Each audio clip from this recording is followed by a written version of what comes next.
Okay, but here's the question. You be the judge. Should you be financially responsible for your aging parents? And we mentioned Oprah's new podcast. Well, it's back because this came up, and we talked about going no contact with family, and now millennials are finding out about filial responsibility laws. Basically, these are laws that require adult children to financially support their parents if the parents can't support themselves. 26 states do have this law on the books, although our state is not one of them. So because of all the changes involved with the big, beautiful bill, changes and cuts to Medicaid and long-term care funding, this is coming up. And essentially, these laws let a court require adult children to help cover a parent's food, housing, or medical care when that parent can't afford it. But today, the biggest issue is long-term care, and you know how expensive that is. So let's just get right to it, because there's a lot of verbiage here. What do you think?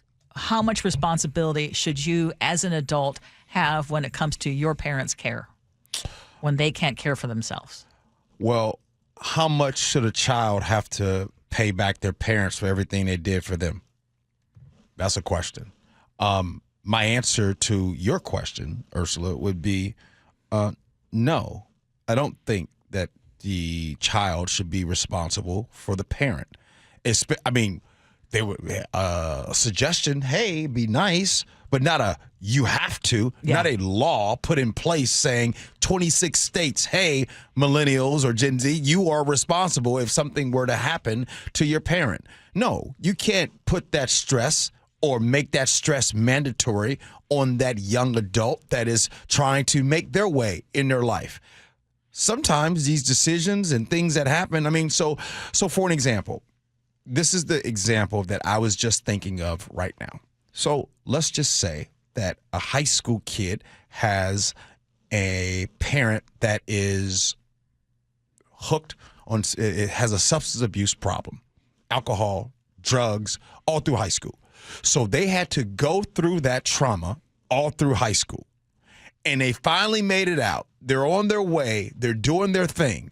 And then when they're 30 years old, the parent that had the substance abuse problem now has major health problems. So it's the same child that was in high school that had to endure all of that. That's right. Now is at 30 years old, and guess what they got to do? They got to take care of the parent that had the substance abuse problem. So it's like the kid never has a chance. Ever. Yeah. The laws are outdated, and I'm surprised that they're still on the books. Those laws were created before Medicaid. Mm-hmm. But right now we're seeing that Medicaid is under attack. Medicaid is the backbone when it comes to situations like when an adult cannot. Think about the cost of even having your parent in a nursing home or an assisted living facility. We're talking about that's over $100,000 a year. Right. Easy. Mm-hmm. Easy. Mm-hmm.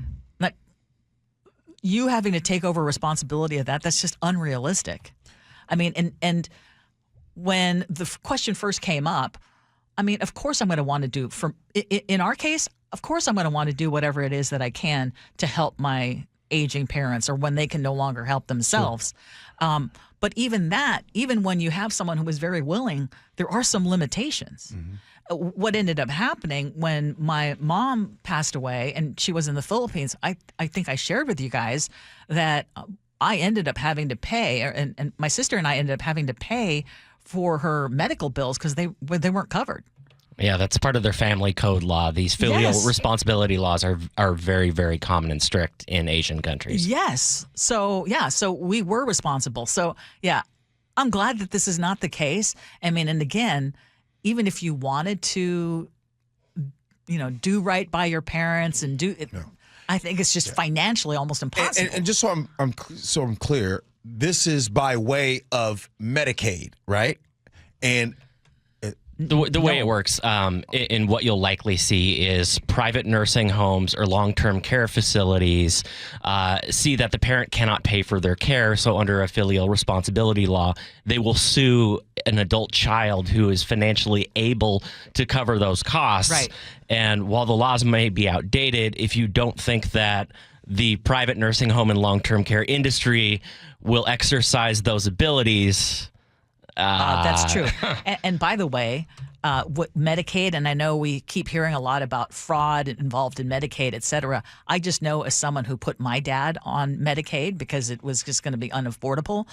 I mean, they put you through a lot of hoops, and you have to prove a lot, and you have to impoverish. I mean, you basically have to take away the money to a certain point before you can get the benefits. I mean, it was like either I have to choose to make my mom indigent and reliant on the government, or figure out some way to make it so that what little left that they had would not actually negatively also impact my mother. Right. That's the thing. I mean, and that's why I asked if this was by way of Medicaid, because as you know, and I've read up a lot about this, when it comes to Medicaid, they want things to be bone dry. Like, we want to make sure you don't wait. Do I see 50 cents? Yes. Up under that mattress? No. We want that. No, we want that. Then we'll give you this. Yes. But they want you to be bankrupt. They don't want anything financially going on in your corner. Big difference between Medicaid and Medicare. This is true. Yeah, absolutely. And you find that out real quick when you need it.